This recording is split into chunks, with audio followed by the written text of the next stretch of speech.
மே 24 அண்ணா serial வரக்கூடிய எபிசோட்ல என்ன நடக்க போகுது அப்படின்னு பார்க்கலாம். உங்களுக்கு இந்த வீடியோ பிடிச்சிருந்து அப்படின்னா மறக்காம இந்த சேனலை சப்ஸ்கிரைப் பண்ணிக்கோங்க. கோவில்ல பரணி சாமி வந்த மாதிரி ஆட ஆரம்பிக்கிறாங்க. எல்லை சவுந்தரபாண்டி, நீ பண்ணிக்கிட்டு இருக்கிற எல்லா ஃப்ராடுத்தனமும் எனக்கு தெரியாதுன்னு நினைக்கிறியா? நான் உன் அப்ப முருகலை அப்படின்னு சொல்லிட்டு இருக்காங்க. என்ன பரணி பாப்பா, அப்பாவையே அவன் இவன் பேரெல்லாம் சொல்லி கூப்பிட்டு இருக்கிற அப்படின்னு அந்த கோவிலில் இருக்கிற ஒரு ஆள் வந்து கேட்குறாங்க.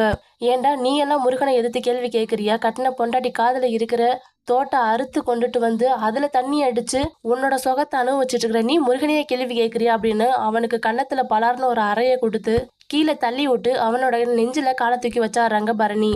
ஓஹோ, பரணி இப்படி ஒரு ரூட்டு பிடிச்சி வர்றாளா? இவ அப்பனோட கேடிதான், கேடிக்கு கேடி கரெக்டா தான் இருக்குது அப்படின்னு சண்முகம் நினைச்சிட்டு சிரிக்கிறாங்க.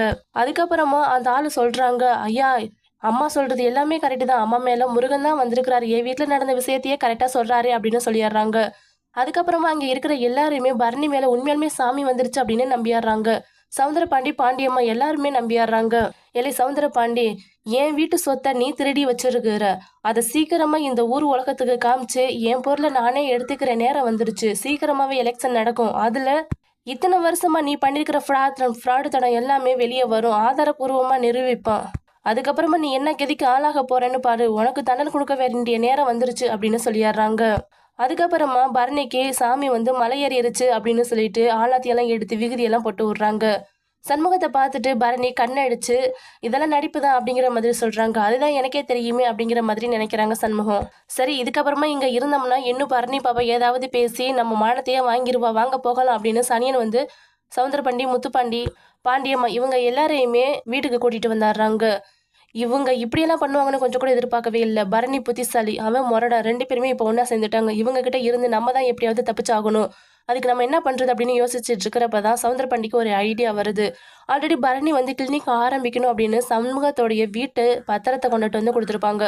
அந்த வீட்டு பத்திரம் சவுந்தரபாண்டியுடைய கையில இருக்கிறது தெரியாம இப்பதான் அவங்களுக்கு ஞாபகம் வருது. இந்த பத்திரத்தை வச்சு அவங்கள என்ன பண்றேன்னு பாரு அப்படின்னு பிளான் பண்ணிட்டு இருக்கிறாங்க. வீட்டுக்கு வந்த உடனே, ஏமா டாக்டராமா, நீ ஒரு டாக்டர், ஓ மேல சாமி வந்துச்சுன்னு சொன்னா இந்த ஊர்ல இருக்கிற பயலுக எல்லாருமே நம்பிட்டானுங்களா அப்படின்னு கேக்குறாங்க. ஆமாப்பா, அந்த கோவிந்தனுடைய பொண்டாட்டி காதுல இருந்த நகைய அறுத்துட்டான். அவ நம்ம பரணி கிட்ட தான் வந்து காதுல தையெல்லாம் போட்டு போனா. அது தெரியாம பரணி சொன்னது எல்லாமே அருள்வாக்கு உண்மை கண்டுபிடிச்சிட்டா அப்படின்னு நினைச்சிட்டு அவன் சொன்ன உடனே எல்லாருமே நம்பிட்டாங்க அப்படின்னு சண்முகம் வந்துட்டு வைகுண்டத்தை சொல்றாங்க. ஆனா நீ நடிச்சது நடிப்பு அப்படின்னு எங்க எல்லாருக்குமே தெரியும் அப்படின்னு பேசிட்டு இருக்கிறாங்க. சண்முகம், பரணி இவங்க ரெண்டு பேருமே காலையே வெள்ளனமா கிளம்பி கிளினிக்கு போயிடுறாங்க.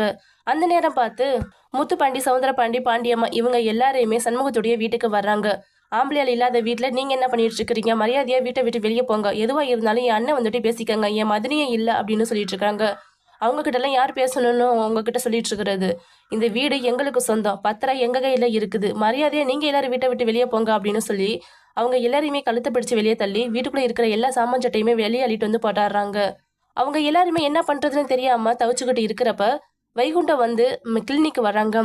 எப்ப சண்முகம், அவனுங்க பத்திரத்தை கையில வாங்கிக்கிட்டு இப்ப நம்ம எல்லாரையுமே வீட்டை விட்டு துரத்திக்கிட்டு இருக்கிறானுங்க, சாமான் சட்டெல்லாம் அள்ளி வெளியே போட்டாங்க அப்படின்னு சொல்லிட்டு இருக்காங்க. அதை கேட்ட உடனே பரணிக்கு பயங்கரமா கோவம் வருது.